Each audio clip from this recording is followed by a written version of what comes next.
할렐루야. 아멘. 오늘은 마태복음 9번째 강의 시간입니다.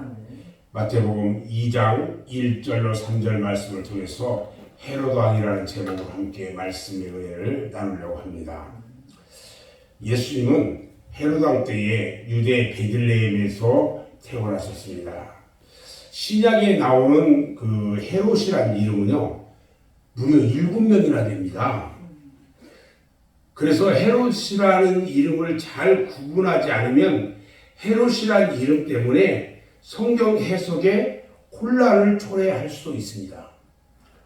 주님은 이자에 의해서 어려서부터 많은 고난을 받으셨어요. 예수님은 분명 왕 중에 왕으로 오신 신분이시지만 세상에서 환영을 받지 못하셨고요. 오히려 세상 왕의 핍박을 받으시게 됩니다. 예수님은 이름 없는 가난한 목수 집안에서 유롭게 태어나셨고 짐승을 기르는 마구간에서 출생하신 겁니다. 그가 태어나셨을 때에 왕으로서의 환영을 받으신 것이 아니라 이 땅의 모든 사람들의 배척을 받았고요. 헤롯 왕에 의해 고난의 생애를 걷게 되십니다. 자, 그러면 헤롯은 누구인가요? 신약에 나오는 헤롯이라는 인물은 모두 한 혈통에서 뻗은 한 가족인데 이들은 주전 55년부터 주 93년에 이르기까지 148년간 팔레스타인과 그 근방을 다스려온 왕가입니다. 마태복음 2장에 나오는 헤롯은요, 신약에 처음 등장하는 헤롯인데 이 헤롯을 가리켜 대헤롯이라고 부릅니다. 헤롯은 원래 블레셋 나라의 아스켈론 지방에서 태어난 이방 사람이에요. 그런데 그리고 유대인이 아니었어요. 그런데 그들은 유대교에 입교합니다. 그리고 하나님은 믿으며 율법을 따라 생활해온 것으로 알려져 있어요. 이 대헤롯은요, 유능하고 과감한 인물인데 주변에 있는 애굽이나 이 수리아는 좀 무력해지고요. 로마도 아직 큰 세력을 펴지 못하고 있었을 당시에 로마 황제인 아구스도에게 뇌물을 갖다 바쳐요. 그리고 유다 지역의 왕으로 임명받은 자예요. 그 당시에는 돈만 있으면 돈으로 왕을 샀던 시대죠. 이 헤롯은 유대인의 반대를 받으며 유다 지방을 다스려온 왕이었지만 옛날 수룹바벨에 의해서 재건했던 하나님의 성전, 수룹바벨 성전을 주전 20년경에 시작해가지고 64년경에 이르러서 새롭게 완성시킨 사람이에요. 예수님이 출립하셨던 성전이 어디냐면 바로 이 대헤롯이 건설 중에 있었던 성전이에요. 그리고 예수님은 이 성전의 완공을 보지 못하셨던 거예요. 헤롯은 모세의 율법을 존중하는 사람인 것처럼 자부했어요. 그런데 자신은 율법을 지키는 생활을 하지 않았어요. 그러니까 이중 성격을 가지고 있는 거죠.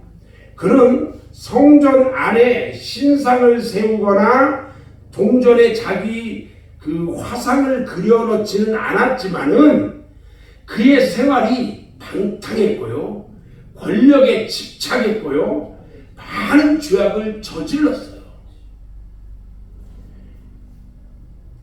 이 대헤롯은요, 10명의 아내를 거느렸고요. 그는 자기 아내 마이암멜을 죽이고요. 그 여인의 할아버지 조부인 힐기너스와 아내의 동생과 심지어 자기 아들 중에 몇 명을 죽인 포악 무도한 살인마였다는 거예요. 부모 형제들을 죽인 자예요. 헤롯은요, 예언서에만 기록된 메시아가 이스라엘의 왕으로 베들레헴에 태어난다는 소식에 막 심한 충격을 받았어요. 유대인들이 그토록 기다려온 그 메시아가 장차 자기의 왕위를 빼앗을 것이라고 겁을 먹었어요. 그는 위선의 가면을 쓰고 동방박사들을 속이고요, 그들을 통해서 더 자세한 정보를 얻은 후에 아기 예수를 죽이려는 음모를 베들레헴에 있는 2살 날에 사내 아이들을 모두 죽이는 것으로 결정합니다. 이것이 메시아를 죽이려는 사탄의 첫 번째 시도였어요. 사탄은요, 여인의 후손이 메시아로 오실 것이라는 하나님의 약속, 창세기 3장 15절에 있는 원복음, 그 약속을 에덴 동산에서 아담과 더불어 들었던 거예요. 아담을 넘어뜨린 사탄은요, 이제 그의 목표를 이제 그리스도에게 돌리게 된 거예요. 마귀는요, 인류의 전 역사를 통해서 여인의 후손이 와서 죄인들의 구주가 되지 못하게 하려고 온갖 계략을 썼지만 성공을 거두지는 못했어요. 이 대헤롯의 후손들은 어떨까? 예수님은요, 헤롯 왕과 그의 후예들을 미워했어요. 누가복음 13장 31절에서요, 예수님이 여우라고 별명을 붙인 헤롯은요, 이 대헤롯의 아들인 헤롯 안디바였어요. 이 헤롯 안디바가 여러분들이 잘 아는 것처럼 세례 요한의 목을 벤 자예요. 이 안디바 역시 도덕적으로 지탄을 받을 만한 인물인데, 자신의 이복 형제인 빌립의 아내이자 자기의 친조카이기도 한 헤로디아를 사랑합니다. 그래서 세력이 없는 동생으로부터 그녀를 빼앗아가요. 그리고 자기 아내로 삼은 유인이에요. 천인공노할 사람들이에요. 세례 요한이요, 이자가 이스라엘을 다스리는 왕이요 또 율법을 준수해야 할 입장에 있었던 자였기 때문에 이 같은 불의한 일을 책망을 했어요. 그냥. 그랬더니 그의 손에 목 베어 죽임을 당하게 된 거예요. 이 안디바는요, 예수님의 소문을 들어요. 그리고 자기가 죽인 세례 요한이 살아난 것으로 깜짝 놀랐어요. 그리고 성경에 보니까 이는 세례 요한이라 저가 죽은 자 가운데서 살아났다, 이렇게 얘기할 정도로 놀라 자빠집니다. 안디바는 빌라도에 의해서 예수를 죄수로 재판하게 되었을 때에 자신이 묻는 질문에 대답하지 않는다고 분격을 합니다. 화를 내고 주님을 조롱해요. 그 다음에 빌라도에게 되돌려보내요.